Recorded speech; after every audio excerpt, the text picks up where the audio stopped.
to do everything in our power to bring the exhibit together. At that time, the city of Charleston already donated, offered space in one of their buildings just down the street from the church, and any AV equipment and tables we might need. Meg had gathered the quilts together. It was going to be a real team effort. Excuse me. Our job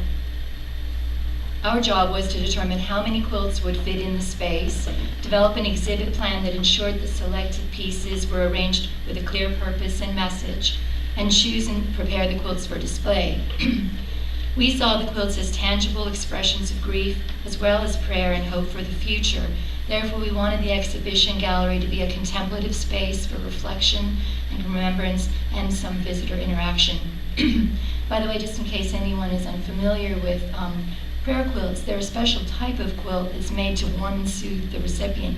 Many churches have prayer quilt ministries. The quilts are not actually quilted in the traditional sense. Instead, the layers are tied together with heavy thread or wool. As each thread is tied, the quilters say a prayer for the person or community who will receive the finished quilt. This is often a community effort, and the threads can be tied multiple times by many members of the donating church or church guild. The 2016 display included 27 quilts from around the country. Choosing the pieces to display was difficult. There were so many beautiful designs and moving messages. Most of the quilts we chose included embroidered or handwritten sayings and notes, and we tried to represent as many different places as possible. Once the selections were made, the largest task was to prepare the quilts for display by sewing sleeves on the back of each piece so they could be suspended from rods. This task took many, many hours, and I'd have to make a call out to my 83-year-old mother, who spent many hours doing that for me, because I happened to have had some surgery around that time and wasn't really able to do all that. So, yay, Mom. In addition, we used the accompanying message from the donor to create the labels for the quilt or quilt groups. Some of these messages were quite lengthy and personal, therefore occasionally we used only a portion of a message.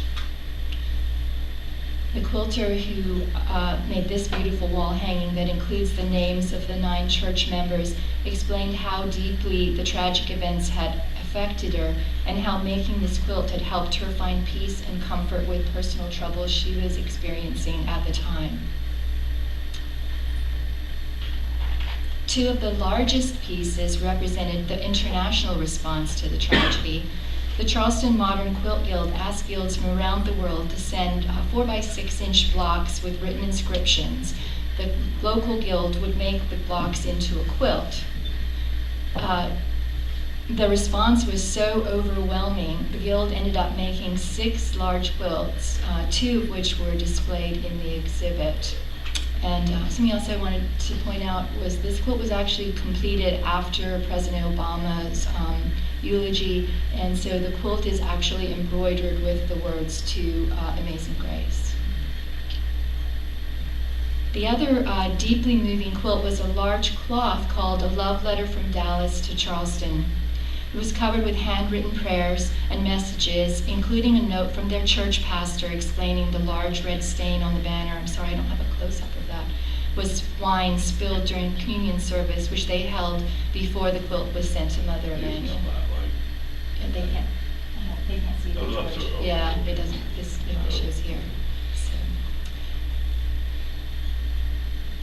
As we progressed with our efforts to select and prepare the quilts for display, we learned that the church members were concerned about some of the smaller items left at the church, or the fact that we would not be including them in the exhibit. We quickly took steps to make that happen. Charleston Museum offered to loan us a display case. We met with Liz at several of the places where the memorabilia were being stored and tried to select a wide variety of objects to display: teddy bears, handmade crosses, rosaries, angels, paper chains, trinkets, and hundreds of other mementos.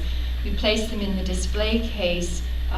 When we placed them in the display case, we set them out randomly, one on top of each other, the way they were left on the sidewalk in front of the church. On one of our trips to gather items, we found a box of origami cranes. We were so moved by their story and the message from the church in California, we were determined to find a way to use them as well. Let's some other pictures of that. Although the quilts and memorabilia need little interpretation to understand their meaning or appreciate the heartfelt outpouring and kindness and love they represented, we decided to add 3 additional pieces to the exhibit: a panel explaining what prayer quilts are and how they are made, a panel with a message from the church pastor, and an invitation box. We asked visitors to reflect on the exhibit and invited them to make a pledge to help their community or family. They could write their pledge and drop it in the box. Over 80 messages were left the first year. They showed how deeply people had been touched by the event and their heartfelt need to respond. In the spring of this year, Liz asked us to help reinstall the 2016 exhibit for the 2nd anniversary commemoration. The theme for this year's event was the Light of Hope. After some discussion, we proposed to Liz that we change the exhibit a little by replacing some of the quilts with pieces of art.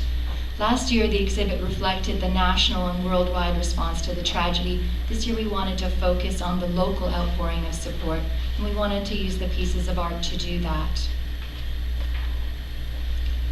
The centerpiece of the 2017 exhibition was the large Charleston United signature panel.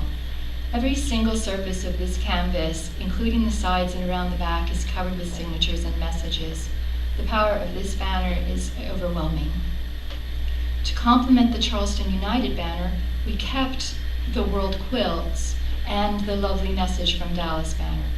We hope visitors might reflect on the motivations of people who feel compelled to leave their name, a message, or a prayer at places where such terrible events happen, and to think about the role these simple acts play in the healing of families and communities. It was the topic I discussed with Dr. Lonnie Bunch, the director of the National African American Museum in DC, when I had the great honor to show him around the exhibit this year. His questions and our discussion made me reflect more deeply on why we leave flowers, a teddy bear, a balloon, a message, or just our name at sites of such great tragedy. I think this piece just boggles my mind every time I look at that. Perhaps when horrendous acts like Mother Emanuel, Pollitt's nightclub, or the recent attacks in Manchester and London happen, people feel powerless, hopeless, and frustrated because they want to help and they don't know how. Perhaps a simple act of leaving one's name turns that hopelessness into hopefulness. Perhaps by preserving and sharing these gifts and tokens, random acts of kindness they represent in exhibits like this can help communities come together and heal. The other new pieces in the 2017 exhibition included a drawing of the Unity Walk across the Ravenel Bridge that took place the same year in 2015, several beautiful portraits of the 9 church members, a painting by local school children. There were angel wings, prayer bunting, and 11 other quilts from the year before. Again, the exhibition included the display of small items, a second display case with a beautiful quilt that was given to the church just a week before the exhibit opened. We had to scramble to find a case for that. The origami cranes and our message box again. Again, the messages that we received were moving and very encouraging.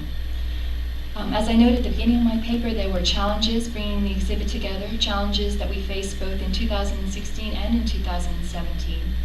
Some were technical, others were emotional. The technical issues are probably familiar to any exhibit developer: lack of time, lack of funds, and client expectations. In 2016, we joined the effort about 3 weeks before the commemoration week, which meant we didn't have time to do in-depth assessment of the pieces that had been displayed and the messages we hoped to convey.